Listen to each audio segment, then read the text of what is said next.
Hello, this is Julian with Coffee Reviews, and today we'll be reviewing the Handege wash process Kenya from Ilse Coffee. And there's the bag right there.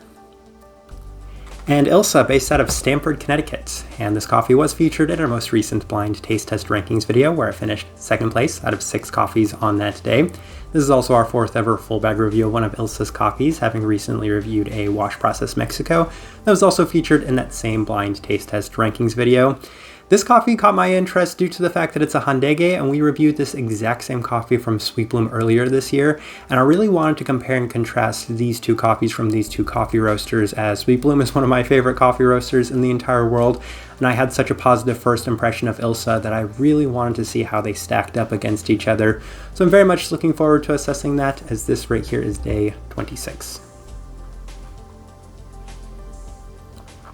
Recipe we went with for this coffee was our standard recipe, a 16:1 water to coffee ratio, brewed at 205 degrees Fahrenheit, and I like this one best through the V60, which indicates a more medium fine grind.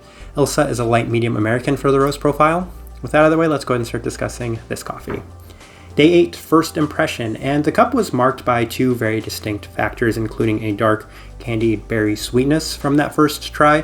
But if you watched that blind taste test video, then you saw that what really gave this coffee away was the fact that the acidity was significantly higher than all of the other coffees on that table. It came out a little bit more fruit vibrant than I think I was expecting from that first try, but the acidity was a dead giveaway because Kenyan coffees tend to have a lot more of that acidity in them. It was still a pretty positive first impression, as I felt that the potential in this coffee was greater than the potential of all of the other coffees on that table. So we're going to see if that was the case, as on day 10, ran it through the Chemex for the first time and was already seeing some nice improvement, as it was yielding both the darker berry sweetness as well as this kind of lighter sugary base. Clean and sweet, it was a nice cup of coffee on this day. On day 12, we went back through the Chemex again, given that that was such a positive day. And I had issues on this day, and we noted that in previous reviews as well, that there was one day where I was having water issues, and I feel like that there were water issues on this day as well. So this is a little bit of a throwaway, as it was skewing in a different direction than the previous cups. Less sweet, much more herbal. So herbal to the point where I knew that there was something wrong. I tested the water, and yes, there was something wrong with the water. So day 14, when trying it again, it confirmed that day 12, there was a slight brewing error or a water error, as it was coming out much more clean than it had on the previous day, while continuing to skew, this time a little bit more on the traditional Kenyan side of things. So this time a little bit more herbal and a little bit more acidic than the previous cups, with a little less sweetness. However, it was much more of that tart berry sweetness to contrast the herbality in the cup of coffee. So very Kenyan-like on this day. Day 16, back to skewing in the direction of those traditional Kenyans, as there were plenty of savory red fruits dominating this cup of coffee. So that infamous T word that I throw around with a lot of Kenyan coffees, complemented by a strong bit of herbality. Not overly sweet or clean as it had been on previous days, so I wasn't enjoying it on this day as much as I had in the past.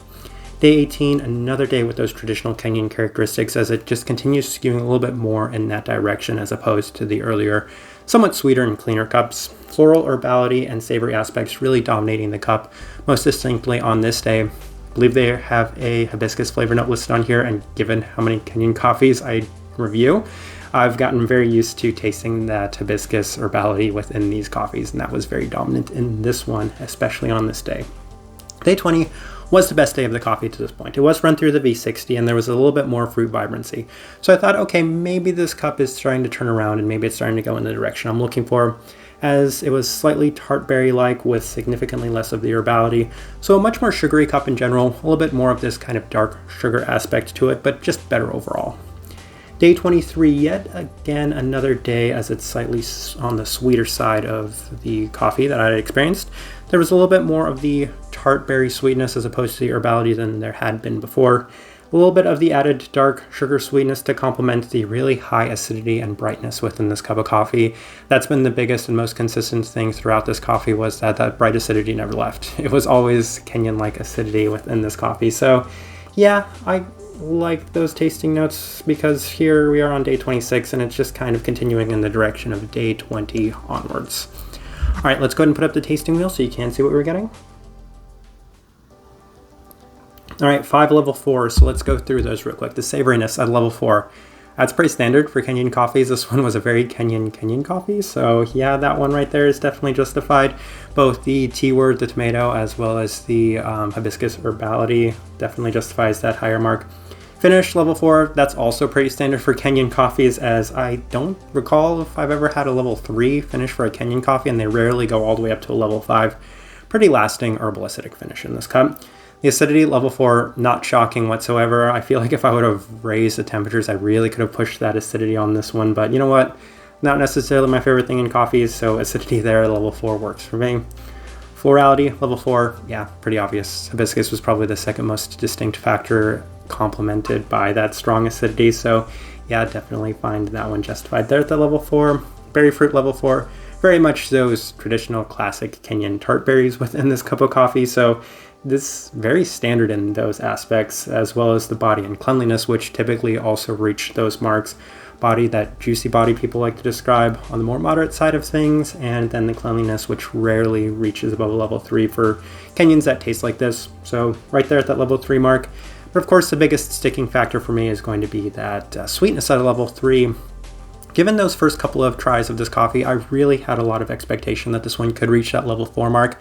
However, the acidity definitely dominated the sweetness in this cup of coffee. There was much more of the acidity than I could ever get from the sweetness in it. So those have to be at those 2 marks, and that right there is going to be the biggest detracting factor for me about this cup of coffee. But for the most part, I really like the way that this tasting wheel looks. I think it's really accurate of what I was getting from actually the onset all the way through this point. Acidity really just noticeable in this cup of coffee. Alright, so my overall thoughts and impressions of this coffee. I went into this wanting to compare it to the Sweet Bloom coffee, and just in the most simplistic terms, the Sweet Bloom coffee was a little sweeter, a little cleaner, much more on the sweeter cherry side of things as opposed to the tart berry side of things, and less acidic, and those are all things that matter a lot to me, especially with Kenyan coffees. So given that that one skewed a little bit more on the sweeter side of Kenyans, and this one skewed much more on the traditional Kenyan side of Kenyans, it was actually pretty easy to tell which one I liked more. I liked the Sweet Bloom a lot more than this one. This one right here, unfortunately, was a little too Kenyan-like for me, as these aren't typically my favorite types of coffee, and I really had a lot of expectations for it, but this one didn't really seem to improve as much as some of the other coffees we reviewed in that blind taste test did. So I thought this one was fine, but not necessarily my cup of coffee in general. Type of person I would suggest this coffee to, though, is people that do really enjoy their traditional Kenyans, and I feel like I've been saying that a lot this year, but given that I really like reviewing Kenyans and trying to figure out these Kenyans, there are times where I can't get anything out of them other than their Kenyan-like aspects, but this one had them in abundance. You had plenty of that savory aspect, so much of that acidity, so much of the tart berries, what people really look for in a lot of these Kenyans, so that's just kind of the best way I can direct somebody for this coffee. But for the most part, I think I'll leave this review at that. If you by chance had an opportunity to try this coffee, I would love to know your thoughts and impressions of it as well. If you're enjoying the content, give this video a like, subscribe if you're not already subscribed. This right here has been a review of the Handege Wash Process Kenya from Ilse Coffee. Thank you for watching.